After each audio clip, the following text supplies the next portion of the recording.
Estamos aqui para dar continuidade ao estudo do Livro dos Espíritos. Se você estiver gostando, dê um like, se inscreva na TV CEARA e passe para os amigos, nos ajudando a divulgar o trabalho. Hoje nós vamos dar continuidade ao capítulo 3 da segunda parte do Livro dos Espíritos, estudando a separação da alma e do corpo, das perguntas 154 a 162. Na pergunta 154, é dolorosa a separação da alma e do corpo? Dói na hora da morte? E os espíritos respondem que não. O corpo muitas vezes sofre mais durante a vida do que no momento da morte. A alma, nenhuma parte toma nisso. Os sofrimentos que algumas vezes se experimentam no instante da morte são um gozo para o espírito, que vê chegar ao termo o seu exílio. Na hora da morte, para o espírito, tudo é tranquilo. Ele não participa da morte propriamente dita. E Kardec faz uma nota: na morte natural, a que sobrevém pelo esgotamento dos órgãos em consequência da idade, o homem deixa a vida sem o perceber. É uma lâmpada que se apaga por falta de óleo. E no livro O Céu e o Inferno, segunda parte, capítulo 1, intitulado A Passagem, no item 4, os espíritos falam assim: a extinção da vida orgânica traz a separação da alma e do corpo pela ruptura do laço que os une. Mas esta separação nunca é brusca. O fluido perispiritual se liberta pouco a pouco de todos os órgãos, de modo que a separação não é completa e absoluta, a não ser quando não resta mais um único átomo do perispírito unido a uma molécula do corpo. Então nós já estudamos o perispírito e já vimos que o perispírito se une molécula a molécula ao corpo físico. E na hora da separação, essa separação também tem que acontecer molécula a molécula. E eles continuam: a sensação dolorosa que a alma experimenta nesse momento é devida à soma dos pontos de contato que existem entre o corpo e o perispírito e da maior ou menor dificuldade e lentidão que a separação apresenta. Não se deve, portanto, dissimular que, segundo as circunstâncias, a morte pode ser mais ou menos penosa. E o que é que os espíritos estão dizendo? Que a hora da separação, o que pode acontecer é essa dificuldade de separar o perispírito do corpo físico. E nós vamos entender como, em que casos isso se dá. E o próximo item do Céu e Inferno, no item 5, fala assim: disto resulta que o sofrimento que acompanha a morte está subordinado à força de aderência que une o corpo e o perispírito. Que tudo que pode ajudar na diminuição dessa força e na rapidez do despreendimento torna a passagem menos penosa. Por fim, que se o despreendimento se opera sem nenhuma dificuldade, a alma não experimenta nenhuma sensação desagradável. Então, o que é que eles nos dizem? Que na hora da separação não dói. O que acontece? Essa sensação que nós vamos ver um pouco mais para frente de o perispírito ainda está muito ligado ao corpo físico, conforme o estilo de vida que a pessoa teve. Na pergunta 155, como se opera a separação da alma e do corpo? Rompidos os laços, dizem os espíritos, rompidos esses laços que a retinham, ela se desprende. Então, esses laços que existem entre o corpo físico e o perispírito, quando se rompem, o espírito está livre. Na pergunta 155A, a separação se dá instantaneamente por brusca transição? Haverá alguma linha de demarcação nitidamente traçada entre a vida e a morte? Tem algum momento que a gente possa dizer assim: aqui acabou a vida, aqui começa a morte? Vamos ver o que é que os espíritos nos dizem. Não. A alma se desprende gradualmente. Não se escapa como um pássaro cativo e que se restitua à liberdade subitamente. Não se abre uma gaiolinha e a alma sai. Aqueles dois estados de vida e de morte se tocam e se confundem, de sorte que o espírito se solta pouco a pouco dos laços que o prendiam. Esses laços se desatam. não se quebram, eles se rompem, se desatam como se estivessem se desfazendo. Durante a vida, uma nota de Kardec, o espírito se acha preso ao corpo pelo seu envoltório semimaterial ao perispírito. Então, o espírito está preso ao corpo físico pelo seu perispírito. A morte é a destruição do corpo somente, do corpo físico, não a do perispírito, que do corpo físico se separa quando cessa a vida orgânica. Então, acabou a vida orgânica, o perispírito se separa. A observação, a continuação da nota, a observação demonstra que no instante da morte o despreendimento do perispírito não se completa subitamente, que ao contrário, se opera gradualmente e com uma lentidão muito variável conforme os indivíduos. Em uns é bastante rápido, em outros, naqueles, sobretudo, cuja vida foi toda material e sensual, o despreendimento é muito menos rápido, durando algumas vezes dias, semanas e até meses. Então, o que é que vai fazer com que o perispírito se desprenda com facilidade? O estilo de vida que a pessoa teve. Se foi uma vida mais espiritualizada, ele se preparou melhor para a hora da morte. Se foi uma vida mais apegada às coisas materiais, aos vícios, é muito mais difícil esse despreendimento. E Kardec continua: é com efeito racional conceber-se que quanto mais o espírito se haja identificado com a matéria, tanto mais penoso lhe seja separar-se dela. Quanto mais apegado às coisas materiais, mais difícil separar-se dela. Ao passo que a atividade intelectual e moral, a elevação dos pensamentos operam um começo de despreendimento, mesmo durante a vida do corpo, de modo que, em chegando à morte, ele é quase instantâneo. Então, aqui os espíritos não estão falando de religião, eles estão falando de moral, eles estão falando de desenvolvimento intelectual, de desenvolvimento moral, da pessoa que costuma pensar nas coisas, na vida após a morte, que nós vamos continuar a viver, que nós não podemos fazer tudo o que queremos aqui nessa vida, que nós temos que ter bom senso. Então, a pessoa que tem essa moral desenvolvida e que busca trabalhar pelo seu bem e pelo bem da humanidade, essa pessoa ela se desprende muito mais facilmente do que aquela que é cheia de vícios, cheia de vontades, de desejos, de apegos às coisas materiais. E Kardec continua: essas observações ainda provam que a afinidade que em certos indivíduos persiste entre a alma e o corpo é às vezes muito penosa, porquanto o espírito pode experimentar o horror da decomposição. Esse caso, porém, é excepcional e peculiar a certos gêneros de vida e a certos gêneros de morte.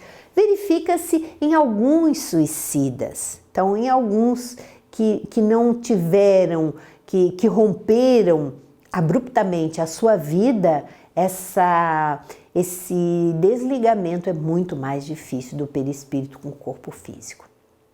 No livro O Céu e o Inferno, na segunda parte, capítulo 1, intitulado A Passagem, no item 9, eles falam assim: na morte natural, aquela que resulta da extinção das forças vitais pela idade ou a doença, o despreendimento se opera gradualmente. No homem cuja alma está desmaterializada e cujos pensamentos se desligaram das coisas terrenas, o despreendimento é quase completo antes da morte real. Vejam que benefício nos traz a velhice, a sabedoria na velhice, o saber viver e ir se desapegando das coisas e se preparando para essa passagem. O corpo vive ainda a vida orgânica e a alma já entrou na vida espiritual e não está mais ligada ao corpo, a não ser por um laço tão fraco que se rompe sem dificuldade no último batimento do coração. Os casos em que com a idade, a doença, o despreendimento já vai acontecendo na medida que o espírito sofre, como no caso que nós falamos anteriormente do senhor Samson. Nessa situação, o espírito pode ter já recuperado a sua lucidez, Então, ele pode ir se apagando, o corpo pode se apagando para o mundo físico, mas o espírito ele vai recuperando a sua lucidez. E ser testemunha consciente da extinção da vida de seu corpo, do qual está feliz de ter se libertado. Para ele, a perturbação é quase nula. A perturbação espiritual, que nós vamos ver no próximo módulo, não é mais do que um momento de sono tranquilo, do qual ele sai com uma indizível impressão de felicidade e de esperança. O espírito que se desprende dessa forma, ele vai muito tranquilo para o mundo espiritual e sente muito bem na hora do desencarne. Mas no homem material e sensual, aquele que viveu mais pelo corpo do que pelo espírito, para quem a vida espiritual não é nada, nem mesmo uma realidade em seus pensamentos, tudo contribui para apertar os laços que o prendem à matéria. Nada veio afrouxá-los durante a vida. Então esse vai sofrer mais pelo apego aos prazeres e ao próprio corpo físico.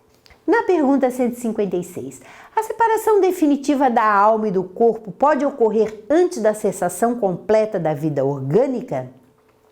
E eles respondem, na agonia, que é aquele momento da passagem da hora da morte, a alma algumas vezes já deixou o corpo.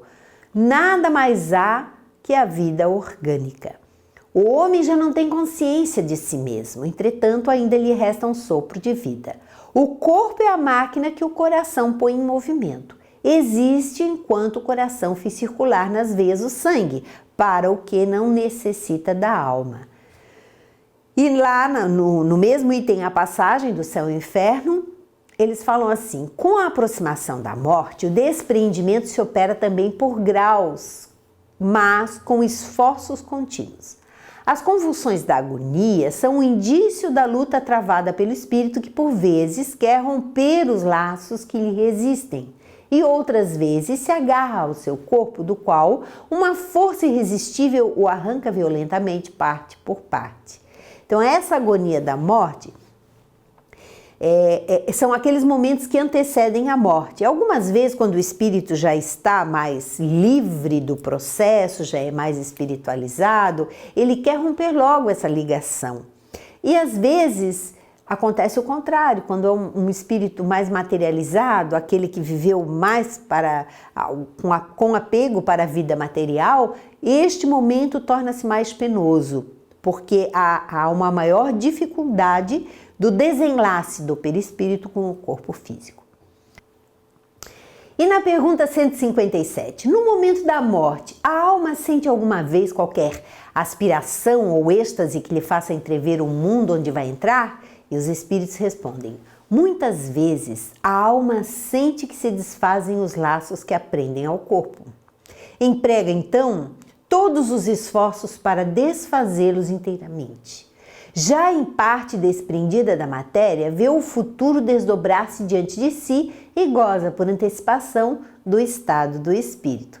Quando é um ser que já está mais desmaterializado, né, já é um pouquinho mais desenvolvido moralmente, ele entrevê mesmo, principalmente quando a morte é suave, tranquila, ele entrevê o mundo espiritual, muitas vezes vê os seus parentes que já desencarnaram e voltam para lhe receber e fica feliz por estar passando por aquele processo, né, da morte. Então, é muito comum a gente observar isso. Pessoas que dizem que estão vendo espíritos na hora da morte, estão vendo outros lugares, são levadas para outros lugares. No livro Céu e Inferno, ainda do mesmo item A Passagem, no item 11, falam assim, bem diferente é a posição do espírito desmaterializado, mesmo nas doenças mais cruéis, sendo muito fracos os laços fluídicos que unem ao corpo, eles se rompem sem nenhum abalo. Depois, sua confiança no futuro, que ele já entrevê pelo pensamento e às vezes mesmo em realidade, o faz encarar a morte como uma libertação e seus males como uma prova. Daí para ele, uma calma moral e uma resignação que aliviam o sofrimento. E na pergunta 158, O exemplo da lagarta que primeiro anda de rastos na terra, depois se encerra na crisálida em estado de morte aparente, para enfim renascer com uma existência brilhante, pode nos dar uma ideia da vida terrestre, do túmulo e finalmente da nossa nova existência. Kardec querendo fazer uma comparação para ver o que é que os espíritos respondiam. E eles dizem que dá uma ideia em ponto menor. A imagem é boa, todavia, cumpre, não seja tomada ao pé da letra, como frequentemente vos sucede, né? Então não tomamos essa ideia ao pé da letra, mas é uma imagem, uma comparação boa, né? Que enquanto a gente está aqui na Terra, encarnados, a gente está rastejando.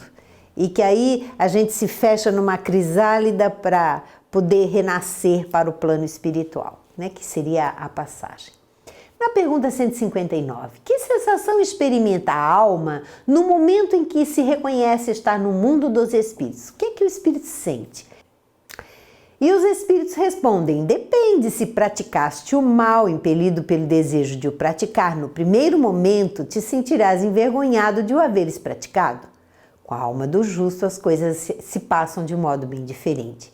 Ela se sente como que aliviada de grande peso, pois que não teme nenhum olhar perscrutador. Claro, aquele que está com a consciência tranquila não vai se preocupar com culpa, para onde vai, quem vai julgar, quem não vai. Né? Vai ficar tranquilo e passar de uma maneira mais tranquila por essa separação do corpo. Na pergunta 160, o espírito se encontra imediatamente com os que conheceu na Terra e que morreram antes dele? E eles respondem que sim, conforme a afeição que lhes votava e a que eles lhes consagravam. Muitas vezes, aqueles seus conhecidos o vêm receber à entrada do mundo dos espíritos e o ajudam a desligar-se das faixas materiais. Encontra-se também com muitos dos que conheceu e perdeu de vista durante a sua vida terrena. Vê os que estão na erraticidade e vai visitar os que se encontram encarnados. No plano espiritual, os espíritos eles se encontram por afinidade, por amor, por sintonia vibratória. É o que acontece lá, da mesma forma, tanto para o bem quanto para aqueles que não viveram bem aqui na Terra. E na pergunta 161, em caso de morte violenta e acidental, quando os órgãos ainda se não enfraqueceram em consequência da idade ou das moléstias, a separação da alma e a cessação da vida ocorre simultaneamente? No caso de acidente, essa separação ocorre simultaneamente? E eles respondem que geralmente assim é, mas em todos os casos, muito breve é o instante que medeia entre uma e outra. Então aqui, nessa questão, nós vamos ver que vai depender muito do merecimento do espírito. Se ele provocou ou não o acidente, se foi por irresponsabilidade dele, né? Se ele tomou muito álcool e foi dirigir e sofreu um acidente. Então tudo vai depender das circunstâncias que envolvem esse tipo de acidente, porque podia fazer parte do seu próprio processo expiatório. Na pergunta 162, após a decapitação, por exemplo, conserva o homem por alguns instantes a consciência de si mesmo? E eles respondem que não raro a conserva durante alguns minutos, até que a vida orgânica se tenha extinguido completamente. Mas frequentemente a apreensão da morte lhe faz perder aquela consciência antes do momento do suplício. E Kardec faz uma nota, trata-se aqui da consciência que o supliciado pode ter de si mesmo, como homem por intermédio dos órgãos e não como espírito. Se não perdeu essa consciência antes do suplício, pode conservá-la por alguns breves instantes. Ela cessa necessariamente com a vida orgânica do cérebro, o que não quer dizer que o perispírito esteja inteiramente separado do corpo. Ao contrário, em todos os casos de morte violenta, quando a morte não resulta da extinção gradual das forças vitais, mais tenazes, mais firmes são os laços que prendem o corpo ao perispírito e, portanto, mais lento o despreendimento completo.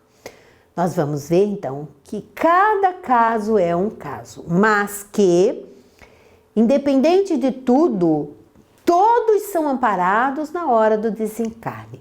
E que a hora da separação do corpo e do perispírito não é um momento doloroso.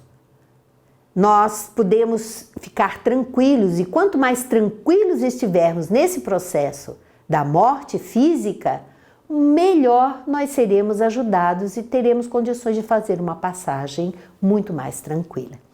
Então aqui nós encerramos mais um bloco do estudo do Livro dos Espíritos. Muito obrigada e até o próximo encontro.